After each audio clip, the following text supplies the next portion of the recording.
Who watched League World Finals last night? I was up until like 4:30 in the morning watching League. Not that I play it. I haven't played League of Legends since a long time ago. I used to play it. I used to play and was keeping up with the esports scene when like Bjergsen, Doublelift. I'm a cutie pie. Those are like the early days when I was a kid, just like, what the hell is this game? And whoa. And then that's how honestly I got into Twitch. So much of Twitch culture back then was League of Legends, video games. And if you don't know about this guy, this is quite possibly the greatest esports player of all time, the GOAT. And yeah, people are gonna say, play a real sport, you fucking nerd. Listen, I'm not here to discuss whether or not this is a real sport. I'm here to talk to you about the greatness of Faker and the mindset that he has. There is a tweet here that I want to go over, but again, just want to give you a little bit of context, right? So now he's a 6-time world champion. 2013, bro. Were some of you even born in 2013 yet? 2013, 15, 16, and these are all the different, championships that I think like he's gone to. But then it's also like another thing too. This is I will dominate. This is crazy. I used to watch this guy when he was in fucking Team Dignitas, was it? Holy shit, he's still doing this thing. He's still making League content. Love to see it. After 6 years, the challenger SKT Faker's world legacy has emerged. T1 Faker. Like, look at the stats. SKT Faker of like basically the previous generation and now this current modern one, right? Where look at the amount of games played. Look at the stats. Games won 60-60. Total kills obviously a little lower. Finals though, attempts 4 finals versus 3 here, and titles 3 and 2. Do you understand how fucking insane of a stat this is? Like, this is him back in like the young man days. Like esports, like a video game, you need extreme reaction speed and awareness and stuff like that. And I get it. It sounds cringe to say that like. Play a real fucking sports, man. You're talking about how you're getting old and you can't play your video games anymore. At the highest fucking level for certain games, especially like FPS games, bro, it does matter. Like the longevity, the career of an esports career is very short-lived. This is a very young man's game, but Faker has been so fucking dominant. Bro's fucking pulling up some LeBron stats right now. And like yesterday was his chance for what was the three-peat, right? I forget exactly what the context is because he has so many different achievements, but it's about like the world championship, right?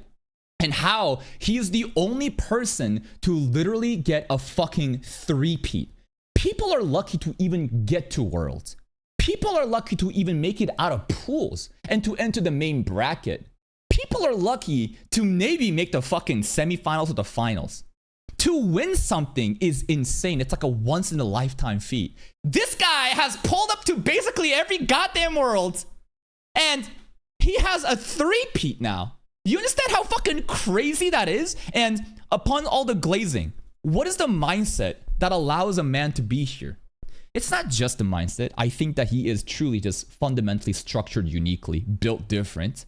But I think that the mindset also matters. And look at this quote. T1 Faker during the interview.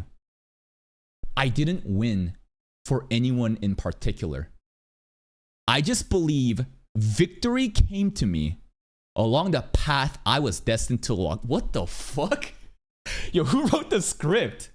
This sounds like some sort of anime, like flashback sports anime, like holy fuck, like something like I will put my life on the line. Have you ever put your life on the line to play soccer? Have you ever put your life on the line to play League of Legends? This mindset is crazy. And there's another thing he says too, right? I think there's also a part. Oh, this is a fucking meme. Regarding the actual game, there's a player called Owner Doran, right? Doran's grandchild. This is kind of funny saying like in 2020-65, Faker qualified for the World Championships again. The 27th trophy is for my Doran's grandchild. There's some inside memes. Doran is a player. I think he's like a relatively new player for T1, I think. And he popped off last night. Keria with this pop, he was fucking making crazy moves. Owner too was popping off. Faker being dominant. The entire team was fucking stacked. But I'm here to talk to you again about like this like mindset. It's like this mindset of what is this? I forget the actual code here. I'm trying to find it. If I can't, I'll just paraphrase. But basically when Faker won, there was like a different type of thing that he talked about, how like his mindset changing about it. I can't believe I don't have the fucking tweet here.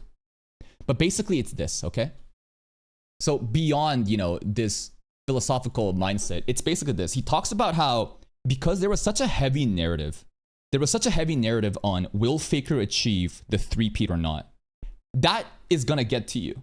Constantly people thinking, is he gonna achieve that legend? Is he gonna achieve that title? And the more that people talk about narratives like this, obviously it's more fun for content, but for the actual player, imagine this. You can no longer think about actually playing the game. You're more worried about like the narrative that like, I need to win. Exactly. It's pressure.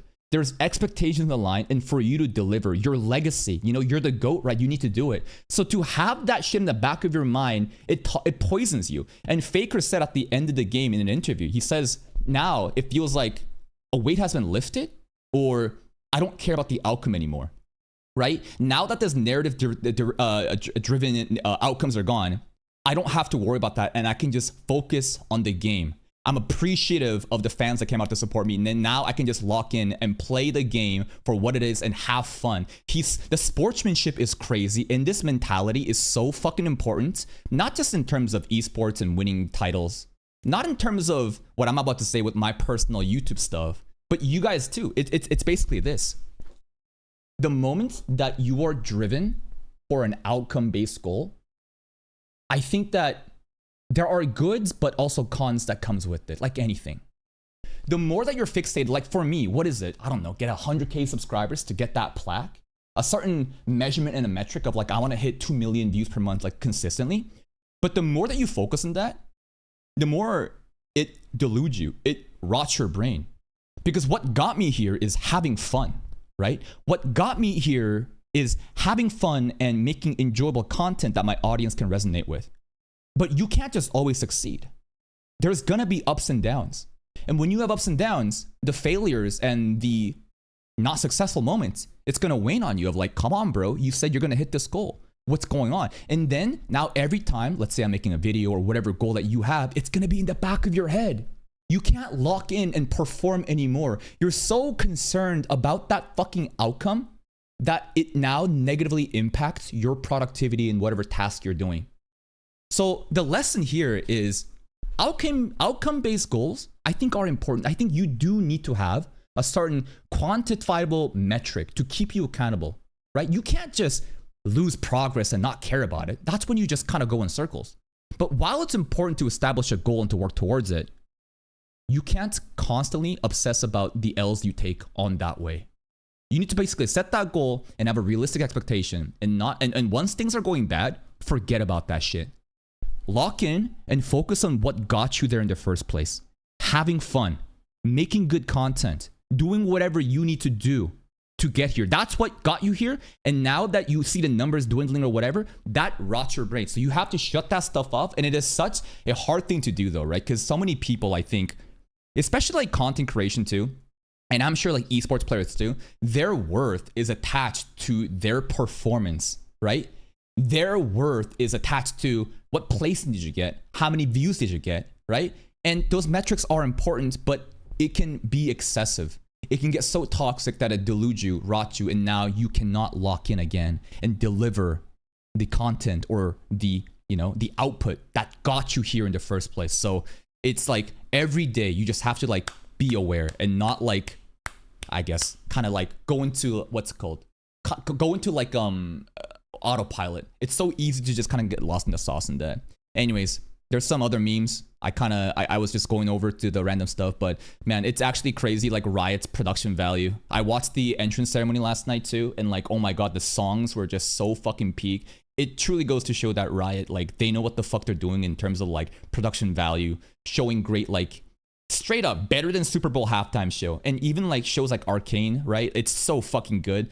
And then even like their esports documentaries, like I don't even play the game. I don't even know what the characters are. I don't even know who these new players are on the team. But sometimes I watch like random clips or like documentaries highlighting each person's goals and the flashbacks of what it got there. It's straight up some like sports anime shit, and it's actually so compelling.